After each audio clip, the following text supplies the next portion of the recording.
गुरुर्ब्रह्मा गुरुर्विष्णू गुरुर्देवो महेश्वरा गुरुर साक्षात परब्रह्म तस्मै श्री गुरुवे नमः।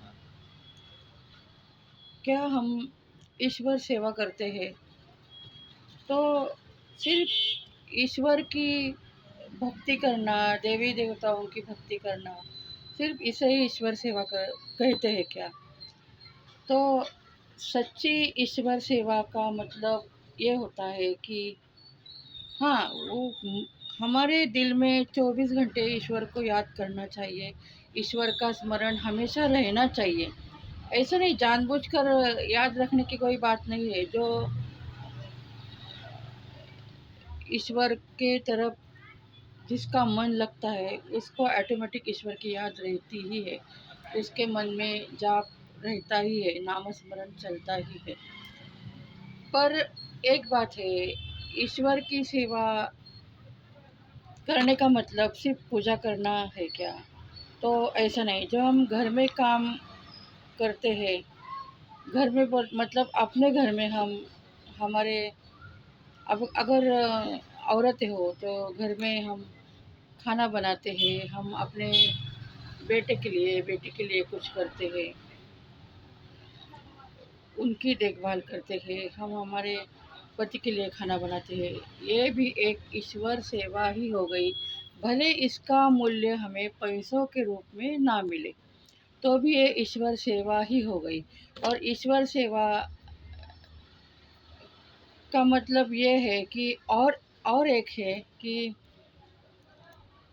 हम परमार्थ करें, ईश्वर को दिल में रखें, हम अपने जो दिन में शेड्यूल है वो हम काम करते रहे ठीक से और परमार्थ करें। परमार्थ करने का मतलब क्या है कि जो लोग जो लोग हमारे संपर्क में रहते हैं, अगर उनको किसी चीज़ की ज़रूरत हो तो उनको कभी कभी कभार मदद कर देना, ये भी एक ईश्वर सेवा ही है। किसी गरीब को खाना देना भी ईश्वर सेवा ही है। और इसी तरह अगर कोई सच्चा भक्त हो, साधना में नया मार्ग से चल रहा हो और उसका वो साधना पथ ईश्वर का मार्ग, लोगों की सेवा करने के लिए उसने संकल्प लिया हो, तो ऐसे व्यक्ति को हेल्प करना भी ईश्वर सेवा ही है। भले हम ईश्वर के सामने ईश्वर को फल ना चढ़ाए, फूल ना चढ़ाए, लेकिन ईश्वर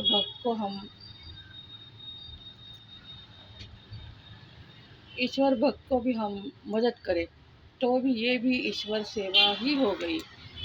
और ये ईश्वर की सेवा होते हुए अगर हम कभी जो लोगों की सेवा करता हो, भलो वह पैसों से ना करता हो, लेकिन किसी के प्रॉब्लम सॉल्व करने में हेल्प करता हो,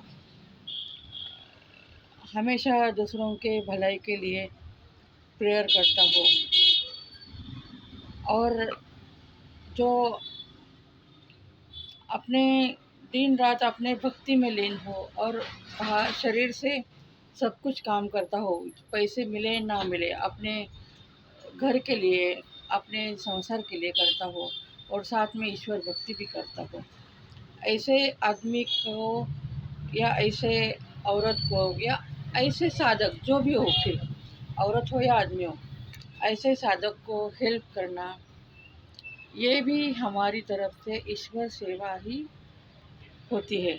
ईश्वर सेवा सिर्फ मंदिर में जाकर माला करने से ईश्वर भक्ति होती है, वो ठीक है, लेकिन उसके साथ भी ये भी कोई करता है तो ये भी, जिनको नाम स्मरण में या नाम जप में या कोई मंत्र करने में, साधना करने में इंटरेस्ट नहीं, वो लोग ईश्वर के भक्त की भी सेवा के तौर पर उनके लिए कुछ अच्छा करे, ये भी ईश्वर भक्ति में आता है। परमार्थ हमें जीवन हमें मिला है, ईश्वर को जानने के लिए ही मिला है। और हम मनुष्य है, तो मनुष्य है, भगवान ने हमें पृथ्वी पर, हम इस पृथ्वी पर आए हैं जन्म लेकर, लेकिन हम असल में दूसरों की मदद करने के लिए ही आए हैं। हमारा जन्म परमार्थ करने में ही है। हम अपने लिए खाना बनाते हैं, कमाते हैं, सब कुछ ठीक है, लेकिन ये सब करते वक्त हम किसी और के लिए भी कुछ करें, ये भी ईश्वर सेवा के गिनती में आ जाता है। और जो ईश्वर के सेवा करी होते हैं, ईश्वर की सेवा करते हैं, साधना करते हैं, और साधना का पुण्य किसी और के लिए भी थोड़ा फार यूज़ करते हैं, ऐसे पुण्यवान लोगों को, हाँ, वो भी तो शरीरधारी होते, मनुष्य बनकर आए होते, उनका भी तो कर्म रहता है, अच्छा बुरा दोनों भी कर्म रहता है। लेकिन जैसे जैसे वो साधना पथ पर आगे आगे आगे आगे बढ़ते जाएंगे, उस उसी वक्त उनका कर्म का फल उनको जो मिलता रहता है, वो उनके बुरे कर्म बहुत इकट्ठा हो जाते हैं, इकट्ठा होते नहीं है, बुरे कर्म कटना शुरू हो जाते हैं। और बुरे कर्म कटते वक्त जिस जिस तरह उनकी साधना आगे बढ़े, आध्यात्मिक मार्ग आगे बढ़े, उस वक्त उनके सामने अंधेरा आ जाता है, क्योंकि वो सभी जगह के उनके पिछले अगले सभी कर्म उनके सामने आकर खड़े होते हैं। तो इसलिए उनके सामने तो अंधेरा रहता है, लेकिन वो अंधेरा कुछ पल भर के लिए रहता है, बस कुछ दिनों के लिए रहता है, क्योंकि वो उनकी कर्म चुकता करने की लास्ट किस्त होती है, कि वो लास्ट किस्त चुकता हो गई कि उनके सामने उजाला हो जाता है और परमात्मा की उन पर कृपा होती है, इसलिए उनके कर्म सभी इकट्ठा होकर जल्दी उनके सामने आ जाते हैं और उन पर संकटों का ढेर लगा होता है। और ऐसे ऐसे संकट में कोई साधक घिरा हो और उसकी हेल्प करो, तो ईश्वर की भक्ति, ईश्वर के मार्ग पर चलने वाले साधक की आपने मदद करी है, इसलिए भगवान की तरफ से आपको भी पुण्य मिल जाता है, उस आपने उसकी मदद की इसलिए। तो कहना तो यही है, अगर हम किसी की मदद ना कर सके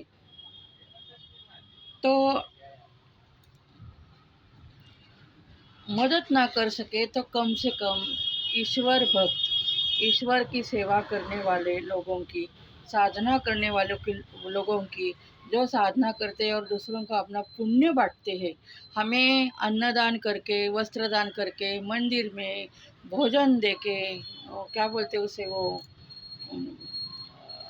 लंगर करके हमें पुण्य कमाना होता है। और साधक जो लोग होते हैं, वो सच्चे साधक जो ईश्वर की भक्ति करते हैं, वो साधना करके अपना पुण्य देते हैं। तो हम अन्नदान करके पुण्य कमाने जाए, लेकिन ये खुद पुण्य करके ही पुण्य दे देते हैं, तो इनकी हमें सेवा करेंगे तो ईश्वर की तरफ से कितना पुण्य मिलेगा उसका तो हिसाब ही नहीं। और ऐसे ईश्वर भक्त की अवहेलना कभी की आपने, या उसको कभी कहा कि ये नेगेटिव है, या कुछ ऐसा गलत बोल दिया, तो आप क्रियमाण कर्म के भागीदारी बन जाते हैं। तो ईश्वर की सेवा करना बहुत तरह से आता है, हमें सोचना है, हमारी थॉट पर है कि हमें किस तरह से सेवा करनी है। जिनके कोई कोई लोगों को साधना करना पसंद नहीं होता, कोई कोई लोगों को पूजा करना पसंद नहीं होता, लेकिन वो इस मार्ग से भी परमार्थ करके भी ईश्वर की सेवा का, पुण्य का भागीदारी बन सकते हैं। ईश्वर की सेवा ही एक तरह से होती है और पुण्य का भागीदारी वो भी बन सकते हैं। यही बोलकर अभी का टॉपिक मैं यहाँ स्टॉप करती हूँ। अगले बार कोई नया टॉपिक लेकर आऊँगी। कुछ बुरा में कहा गया हो तो क्षमा करना, और जहाँ तक मुझे अभी तक जितना ज्ञान मिला है वो मैं बांटने की कोशिश कर रही हूँ। और मेरी कोशिश ज़्यादा से ज़्यादा ये है, निस्वार्थ कोशिश है ये, कि अभी एक कलयुग है। कलयुग में नामस्मरण जो करता है वही तरता है। अभी सभी लोग तो यूट्यूब देखते होंगे, बहुत से न्यूज़ देखते होंगे। अभी ये कलयुग में, अभी इस ये साल तो मंगल ग्रह का साल है, और बहुत से बड़े बड़े ज्योतिषियों ने, संतों ने बहुत सी भविष्यवाणी की है। तो मैं जब साधना करती हूँ और जब साधना करने के बाद जब मैं शांत बैठती हूँ तो मुझे नामस्मरण मेरा, मैं भी बहुत संकटों से घिरी हुई हूँ। ज़्यादा नहीं, मैं हैंडल कर सकती हूँ, थोड़ी बार अच्छे के लिए ही है वो। कुछ थोड़ा बहुत प्रॉब्लम सभी को रहता है, लेकिन ये लास्ट संकट है मेरा, ये मैं समझती हूँ और ये मुझे अच्छी तरह से मालूम है। तो ऐसा मुझ पर भी एक वक्त आया कि मैं ऑलरेडी पहले से ही भक्त हूँ, साधना पद पर भी हूँ, लेकिन कभी कभी हमारे इर्द गिर्द इतने संकट से हम गिर जाते हैं, तब हम मौत को भी नज़दीक से देखते हैं। आत्महत्या करने वालों की फीलिंग जो रहती है वो भी हम नज़दीक से फील कर सकते हैं, क्योंकि हम पर भी वो वक्त आकर गया, बस हमें ईश्वर ने उस वक्त संभाला। ऐसे मेरा भी वक्त एक ऐसा आया कि थोड़ी भक्ति करते हुए भी, साधना करते हुए भी थोड़ी सी डगमगा गई थी।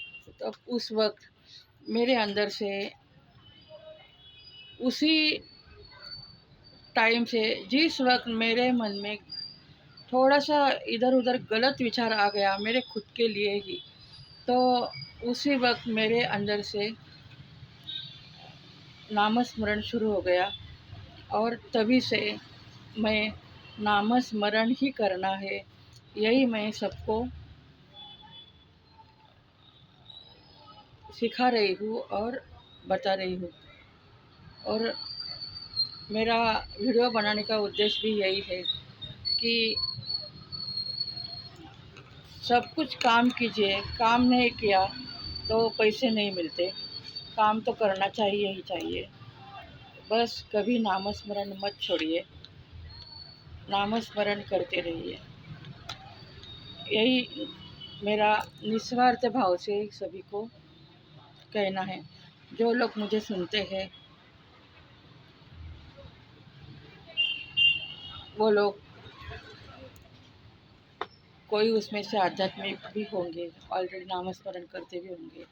जो नए हैं वो नामस्मरण, आपको जिस देवता की भी भक्ति करनी हो उसका आप सिर्फ नाम जपना शुरू कर दीजिए, इतना ही काफ़ी है। हम हमारे सभी कर्म करते रहे और दिल में नामस्मरण, मन में नामस्मरण करते रहे, दिल में ईश्वर की याद रहे। अभी अगली बार नेक्स्ट टॉपिक पर बात करूँगी, तब तक के लिए नमस्ते।